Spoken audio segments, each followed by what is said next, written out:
My name is Andrei. As of today, I've had 2 lives, as a matter of fact. Soon one life will mark 5 years, and together with the previous life, I am 37 years old.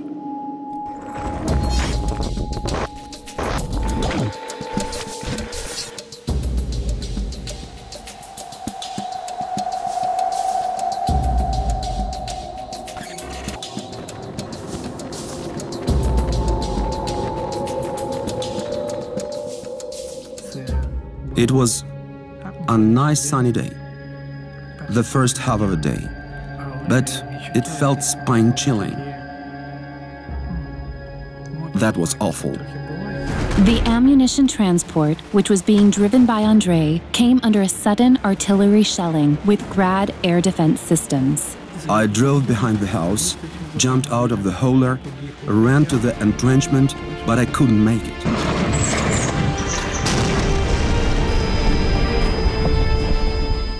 In the beginning, I didn't understand completely what had happened, as I fell and then tried to stand up.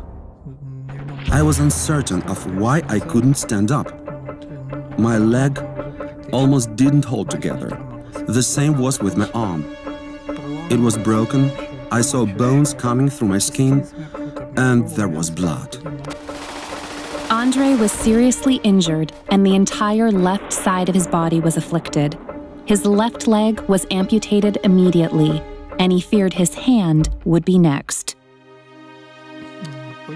4 very difficult days followed. It was difficult both psychologically and mentally to make myself live, because I couldn't see light at the end of the tunnel. I had already lost the hope that I was told not to lose. The shelling lasted for 4 days. The number of wounded in the field hospital was constantly increasing. There were so many that hoped to get out and stay alive, but it was a hope that was melting away with each passing hour. There were moments when I wrote to soldiers that were coming and told them to bring me a weapon, as I didn't see the meaning. I wanted to end things, because I didn't see the light at the end of the tunnel. I can't even describe the events of those 4 days very well, because, you know, I was losing my consciousness. I faced hopelessness when you don't know what to do. And you want to do something, you know, what was my first reaction? That I need to go and get him, but where should I go? How could I get to him if they couldn't be evacuated? On the night of the 5th day, still under shell fire, Andrei and the other wounded were taken from the front line and transported to a hospital. To tell you the truth, when I first saw him, I was in shock. I don't know from where I had that strength, but I was telling him something all the time. His leg and arm were wrapped, so I didn't see them, but his face was awful.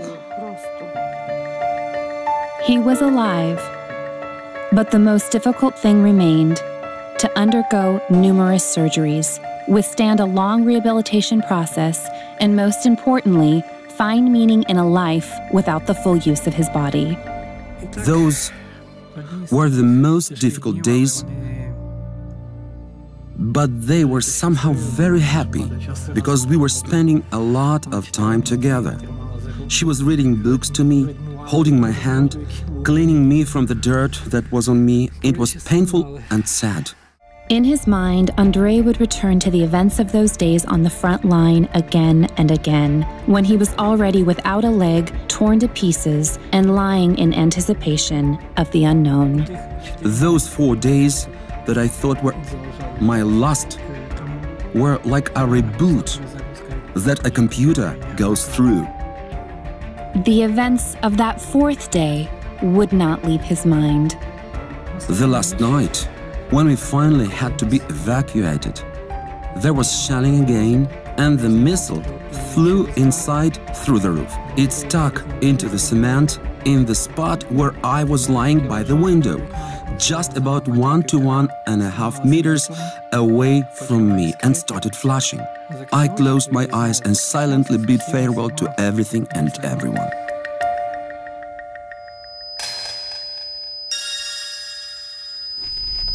Then I opened my eyes. I realized I'm alive.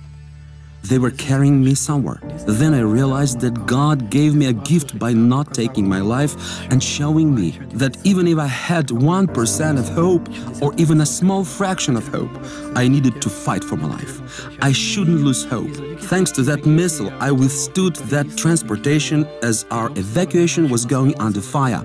I was laughing in my spirit as I understood I had survived for a reason.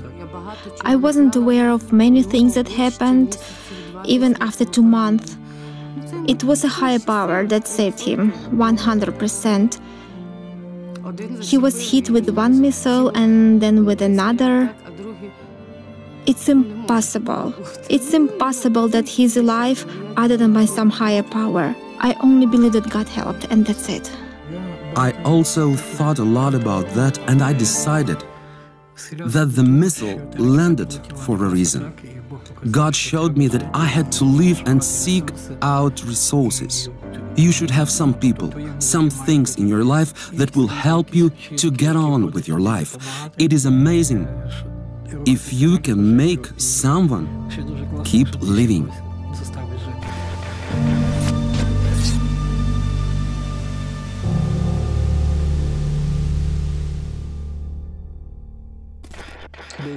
There were moments when I understood I needed the help of a psychologist. I didn't know what I needed, but I understood that I couldn't cope with the things by myself. One of these psychologists brought me a book by Vuijcic and just left it. She didn't demand that I read it. She just said, "Read it if you want." Then I took the book and started reading.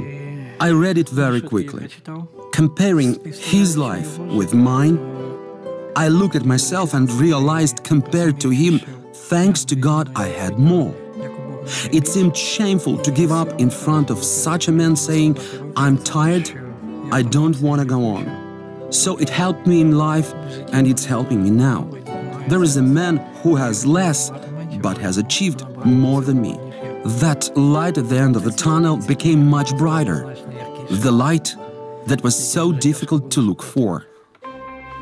That light shined even brighter when Andrei and his wife were invited to hear Nick Vuijcic speak. We were sitting so far from him. I wanted to be somewhere closer to see him, but when he started talking, he captivated me with his words. Though he was far from me and spoke with a translator, his words touched me and helped. It was like a battery being charged, which doesn't run down for a long time. It helps you to live. It is even more powerful when you can share that charge with someone else and pass along what you heard. Then it goes even further. Nick's message was enough motivation for Andrei to find new meaning. He began to show through his own life how one can and should live. With the help of Nick, I realized that no matter what condition you are in, life isn't over. The man without limbs reached great heights and is world famous. Why should we limit ourselves? His new ambition was enough to take up archery and even win a gold medal in the team event in the Invictus Games. His new way of living was felt and noticed by those around him. Andrei became successful in archery. It was clear that the bow plays an important role in succeeding in this sport. So, we promised Andrei to get him a bow. We did our best to get it as soon as possible.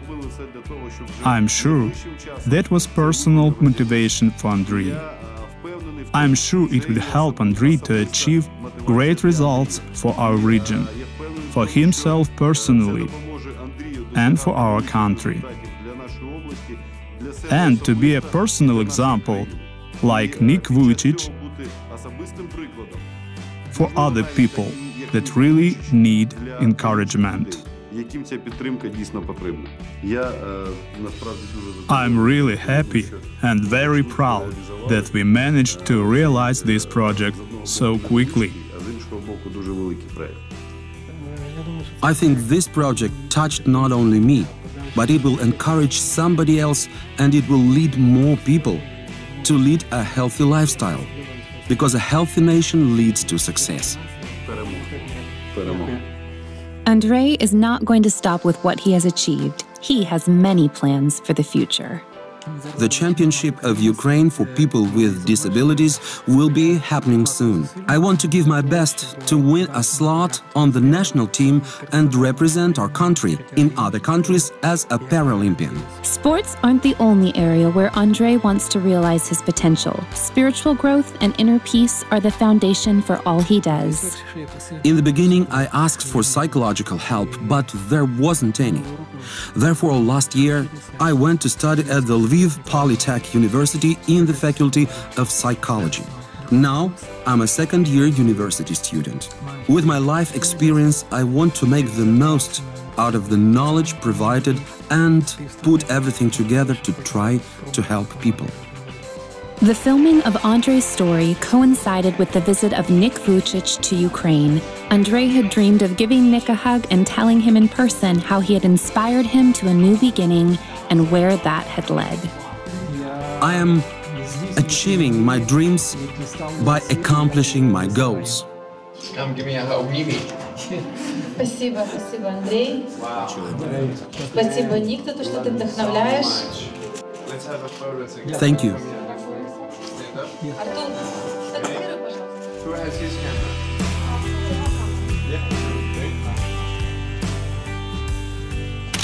Thank you for serving your country. Спасибо, что служили своей стране и служите. God Thank bless you. you. Бог вас благословит. Thank you. You're an inspiration Вы вдохновение to many people для in многих людей в Ukraine. Украине. Thank you. Спасибо.